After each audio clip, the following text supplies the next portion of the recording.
రాధే కృష్ణ, రాధే రాధే. చాలామంది పురుషోత్తమ మాసం కదండి, కాబట్టి విష్ణుమూర్తికి చాలా ప్రతీక, చాలా విశేషం. కాబట్టి ఆ వాసుదేవుడు గురించి కాస్త శాస్త్రంలో ఉన్న విషయాలు చెప్పండి అని అడిగారు. ఈరోజు మీ అందరికీ కూడా భాగవతంలో రహస్యమైన ఒక విషయాన్ని మీతో నేను పంచుకుంటాను.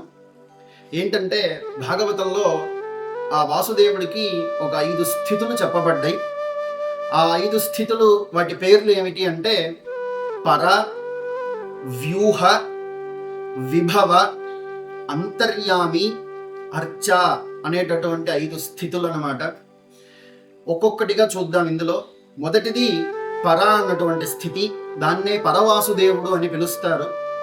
ఈ పరవాసుదేవుడు అనేటటువంటి విషయం ఏమిటి అంటే, మనం అనుకున్నట్టు పరవాసుదేవుడు అంటే పరమపదం లేదా మోక్షాన్ని ఇచ్చేటటువంటి రూపం, వైకుంఠంలో ఉన్నటువంటి రూపం, ఆ పర రూపం వేరు.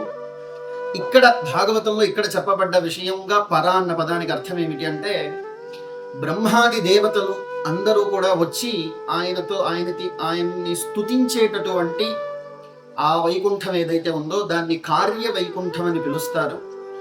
ఆ కార్య వైకుంఠానికి పర అనేటటువంటి ఒక స్థితి చెప్తారు. ఉదాహరణకి మనం తీసుకుంటే, పరవాసుదేవ తత్వంగా చూసుకుంటే శ్రీరంగంలో ఉన్నటువంటి విమానానికి కూడా పరవాసుదేవ విమానం అని కూడా పేరు.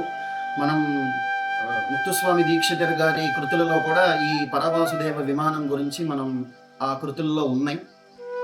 ఇది మొదటిది పర. బ్రహ్మాది దేవతలందరికీ ఆయన అనుగ్రహించేటటువంటి రూపంగా ఉన్నటువంటి పర. తర్వాత వ్యూహ. ఈ వ్యూహ అన్నటువంటి స్థితిలో ఆయన 4 రూపాలుగా ఉంటున్నారు. అందులో ఏమిటి అంటే వాసుదేవ, సంకర్షణ, ప్రద్యుమ్న, అనిరుద్ధ అనేటటువంటి 4 స్థితుల్లో ఉంటున్నారు. దీనికి మనకి విష్ణు సహస్రనామంలో కూడా చతుర్మూర్తిశ్చతుర్బాహు చతుర్వ్యూహశ్చతుర్గతి అని ఈ వ్యూహం గురించి ఉన్నది.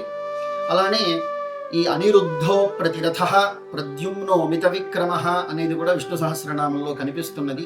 అలా అది వ్యూహ స్థితిలో ఆ వాసుదేవుడు ఉంటున్నాడు. తర్వాత మూడవది విభవ. విభవ అంటే అర్థం ఏంటంటే రామకృష్ణాది అవతారాలు అన్నమాట.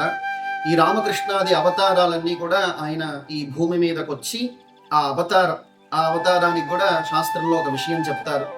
అతిమానుష శీల వృత్త వేషైహి అతివృత్తామర విక్రమ ప్రతాపైహి అతిలంఘిత సర్వలోక సామ్యం వరయే వైష్ణవ విభవావతారం అని ఆయన విభవావతారంగా అనేక అవతారాలుగా వచ్చి ఈ భూమి మీద నడయాడి వెళ్ళినటువంటి స్థితికి విభవం అని పేరు.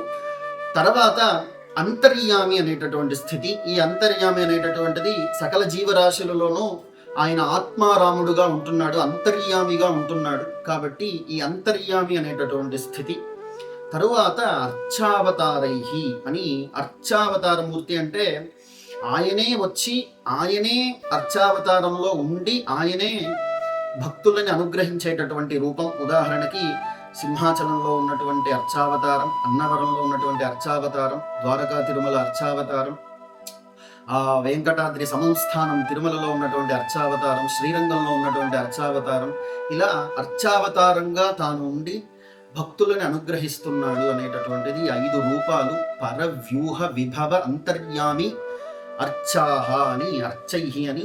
ఈ 5 రూపాలలో 5 స్థితులలో ఆ వాసుదేవుడు, అందులో వ్యూహంలో 4, కాబట్టి మొత్తం కలిపితే ఈ 9 స్థితులలో ఈ వాసుదేవుడు భక్తులని అనుగ్రహిస్తున్నాడు అనేటటువంటి విషయం. తర్వాత మిగతావి కాస్త ఈ శాస్త్రార్థంగా భాగవతం చదువుకున్న వాళ్ళకి కాస్త ఇందులో ఉన్న భాష్యం, ఇందులో ఉన్న లోతు అర్థమవుతుంది.